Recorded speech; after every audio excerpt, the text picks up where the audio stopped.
Hi friends, காய்கறி சாப்பிடாத பிள்ளைங்களை சாப்பிட வைக்கிறதுக்காக சிக்கனோடு சேர்த்து வெஜிடபிள் சேர்த்து புலாவ் அருமையாக பண்ணியாச்சு. தொட்டுக்கிறதுக்கு இனிப்பு வச்சு மல்லி சட்னி, கொஞ்சம் புளி கொஞ்சம் மிளகா வச்சு அரைச்சது அவ்வளோ அருமையாக இருந்தது.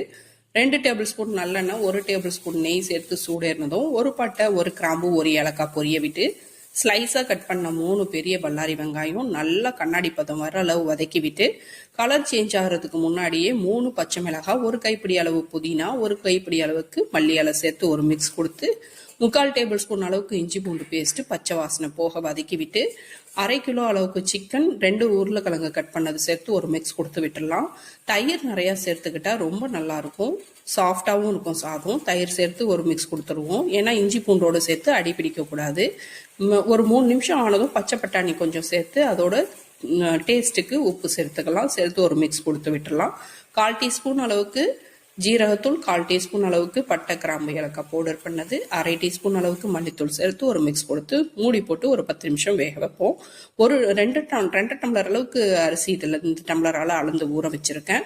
அதனால அந்த 1 டம்ளருக்கு 1.5 டம்ளர் அளவுக்கு தண்ணி சேர்த்து பக்கத்தில் கொதிக்க வச்சிட்டு இருக்கேன். தண்ணி கொதிச்சதும் இந்த சிக்கன் 10 நிமிஷம் வெந்ததில் தண்ணியை சேர்த்து தண்ணி கொதி வந்ததும் அரிசியை தண்ணி வடிச்சிட்டு சேர்த்தாச்சு.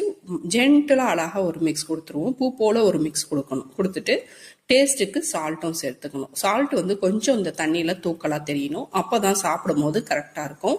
ரஃபாக சாப் பண்ண 2 தக்காளி பழம், 1 கைப்பிடி அளவுக்கு புதினா சேர்த்து தண்ணி கொஞ்சம் கொதி வந்ததும் 1/2 லெமனோட ஜூஸும் சேர்த்து தண்ணியும் அரிசியும் ஒரே லெவலாக வந்ததும் மூடி போட்டு லோ ஃபயரில் ஒரு 10 நிமிஷம் குக் பண்ணுறேன்.